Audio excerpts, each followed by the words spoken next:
15ই মে ছিল সুদেষ্ণার জন্মদিন। তো ওকে বার্থডে সারপ্রাইজ দেওয়ার জন্য আমি আর পূর্বাশা ওর বাড়ি গিয়েছিলাম।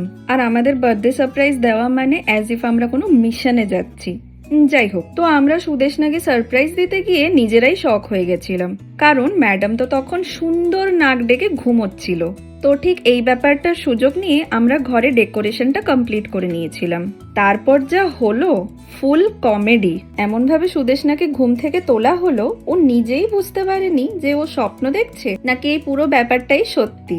তারপর আর কি শুরু হলো বার্থডে সেলিব্রেশন, আর তার সাথে অনেক ছবি তোলা আর অনেক ভিডিও বানানো। ও এক মিনিট, আসল কথাটা তো বলাই হয়নি এখনো। তো এই কেকটা যেটা আমরা কিনেছিলাম, এটা কেনার কারণ ছিল যে এই স্পেশাল কেকটা দেখেই মনে হয়েছিল আরে এটা তো সুদেষ্ণার মুন্ডু পুরো। তো নিজের মুখ কেটে খাওয়ার এক্সপিরিয়েন্স কেমন সেটা ওর এক্সপ্রেশন দেখেই বোঝা যাচ্ছিল।